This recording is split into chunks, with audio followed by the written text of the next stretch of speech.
वाल्मीकि रामायण के अनुसार जब भगवान श्री राम की वानर सेना समुद्र पार करके लंका पहुंच चुकी थी तथा रावण ने श्री राम का शांति संदेश भी ठुकरा दिया था, तब रावण ने अपने सभी शक्तिशाली योद्धाओं को लंका के चारों द्वारों पर तैनात किया था।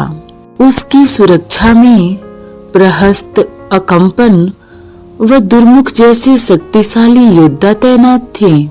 जब अकंपन तथा दुर्मुख जैसे महाबली योद्धा युद्ध क्षेत्र में मारे गए, तब प्रहस्त युद्ध भूमि में आया तथा वानर सेना में हाहाकार मचा दिया। वाल्मीकि रामायण के अनुसार प्रहस्त रावण का मामा तथा उसके मां कैकसी का भाई था। प्रहस्त के माता पिता का नाम सुमाली तथा केतुमती था। सुमाली तथा केतुमती के 11 पुत्र तथा 4 पुत्रियां थीं। उन्हीं में से एक पुत्र प्रहस्त था तथा कैकसी उनकी एक पुत्री थी। बाद में कैकसी के 4 संतान हुई, जिसमें एक रावण था। इस प्रकार प्रहस्त रावण का मामा हुआ। वह लंका की सेना का मुख्य सेनापति भी था, जिसने राम रावण युद्ध में शुरुआती भूमिका निभाई। उसी के द्वारा लंका की रक्षा के लिए शुरुआती युद्ध किया गया। जब प्रहस्त युद्ध भूमि में अपने तीर बाणों से असंख्य वानरों का वध करते हुए आगे बढ़ रहा था, वानरों का संहार होता देखकर लक्ष्मण स्वयं युद्ध भूमि में आए तथा प्रहस्त को युद्ध के लिए ललकारा। इसके बाद लक्ष्मण तथा प्रहस्त के बीच भीषण युद्ध हुआ तथा अंत में लक्ष्मण ने उसका वध कर डाला। इस प्रकार रावण के एक शक्तिशाली योद्धा को मृत्यु का मुख देखना पड़ा। कुल 32 दिनों तक राम और रावण में युद्ध होता रहा। रावण ज्ञानी होने के साथ बहुत शक्तिशाली भी था। उसे मारना बहुत मुश्किल था, लेकिन विभीषण ने प्रभु श्री राम को बताया कि रावण को तभी मारा जा सकता है जब उसकी नाभि पर प्रहार किया जाए। साथ ही विभीषण ने एक विशेष अस्त्र के बारे में भी बताया जिससे रावण को मारा जा सकता था। उस अस्त्र के बिना रावण को मारना असंभव था। प्रभु श्री राम और रावण के मध्य चले युद्ध में 2 प्रकार के धनुष का जिक्र मिलता है।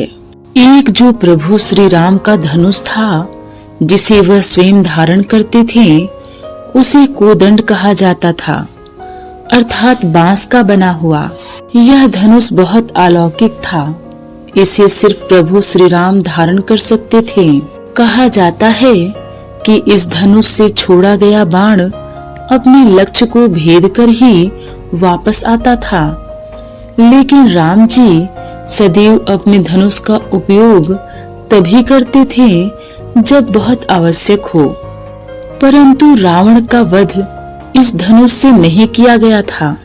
रावण के वध के लिए एक विशेष धनुष की आवश्यकता थी। जब प्रभु श्री राम और रावण के बीच भीषण युद्ध होने लगा और रावण पर किसी अस्त्र का प्रभाव नहीं हो रहा था, रावण को मारना मुश्किल हो रहा था, तब विभीषण ने प्रभु श्री राम को बताया कि रावण को मारने के लिए एक विशेष अस्त्र की आवश्यकता है, नहीं तो यह युद्ध ऐसे ही चलता रहेगा। यह अस्त्र ब्रह्मा जी ने रावण को प्रदान किया है, जिसे महारानी मंदोदरी के कक्ष में छिपाया गया है। लेकिन अब समस्या यह थी कि उस अस्त्र को प्राप्त कैसे किया जाए। तब हनुमान जी ने वृद्ध ब्राह्मण का वेश धारण किया और महारानी मंदोदरी के समक्ष पहुंच गए। महारानी मंदोदरी प्रसन्नता के साथ ब्राह्मण देव के आदर सत्कार में लग गईं।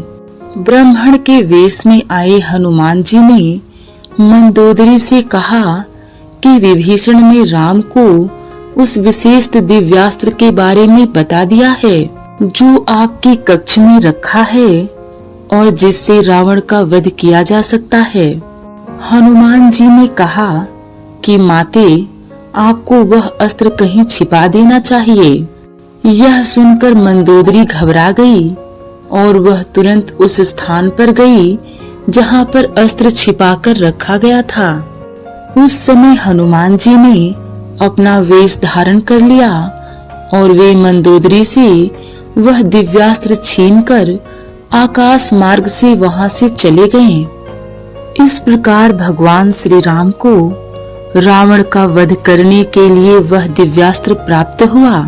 प्रभु श्री राम और रावण के बीच चल रहे घमासान युद्ध के दौरान जैसे ही श्री राम रावण के शीश को काटते, एक और शीश रावण के सर पर आ जाता। राम ने रावण के 10 सिरों और भुजाओं में 10-10 बाण मारे, लेकिन वे फिर नए हो गए। ऐसा उन्होंने कई बार किया, लेकिन रावण को मार पाने की कोशिश हर बार नाकाम हो जाती। दोनों के बीच भयंकर विध्वंसक और तीनों लोगों को हिला देने वाला युद्ध हुआ। तभी सभी के मन में ख्याल आया कि भगवान राम ने रावण के कई सिर और हाथों को काटकर फेंक दिया, लेकिन उन्होंने रावण के हृदय पर तीर क्यों नहीं चलाया? यही सवाल देवताओं ने भी ब्रह्मा जी से पूछा। तब भगवान ब्रह्मा जी ने देवताओं को बताया कि रावण के हृदय में सीता का वास है और सीता के हृदय में श्री राम का, और उनके हृदय में सारी सृष्टि है। अगर प्रभु राम रावण के हृदय पर तीर चलाते हैं तो सारी सृष्टि नष्ट हो जाएगी। ब्रह्मा जी ने बताया कि जैसे ही रावण के हृदय से सीता का ध्यान हटेगा, वैसे ही राम रावण का संहार करेंगे। जब इस बात की जानकारी विभीषण को मिली, तब उन्होंने रावण के नाभि में मौजूद अमृत के बारे में बताया और उस पर प्रहार करने को कहा। अंत में भगवान श्री राम ने आताताई राक्षस रावण की नाभि पर तीर चलाकर उसका अमृत सुखा दिया।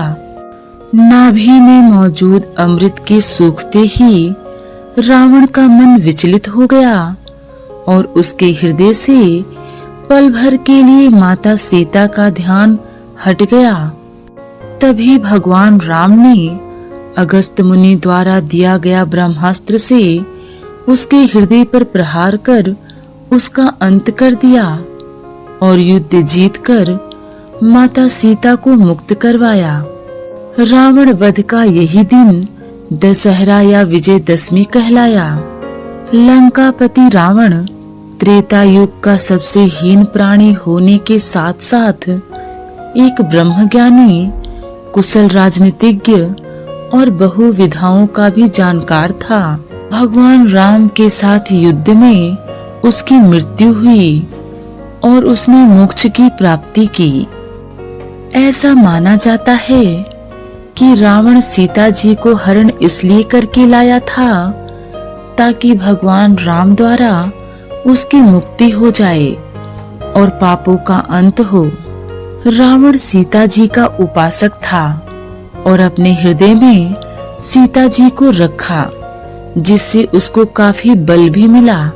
राम कथा में भगवान राम के साथ उनके घोर शत्रु रावण का भी नाम लिया जाता है, क्योंकि अगर रावण नहीं होता तो भगवान राम की ऐसी कीर्ति नहीं होती।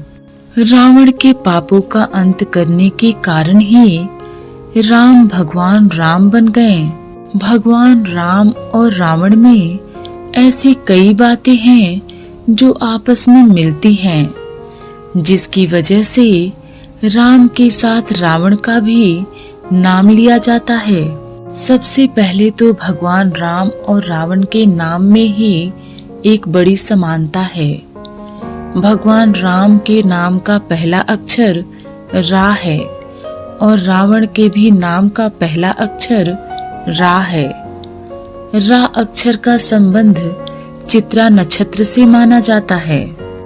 इस नामाक्षर के गुण दोनों में ही नजर आते हैं। इस नामाक्षर के व्यक्ति हमेशा सजग और सक्रिय रहते हैं और काम को कल पर नहीं टालते। यह भावुक होते हैं और रिश्तों को अहमियत देते हैं। यह लाभ हानि का भी पूरा ख्याल रखते हैं और उस समय भावुकता को त्याग कर व्यवहारिकता से काम लेते हैं। रावण ने रिश्तों की अहमियत को ध्यान में रखते हुए शूर्पणखा का बदला लेने के लिए सीता का हरण किया, तो दूसरी ओर विभीषण का त्याग भी किया। भगवान राम और रावण में एक और बड़ी रोचक समानता है। दोनों की माताओं के नाम क अक्षर से हैं।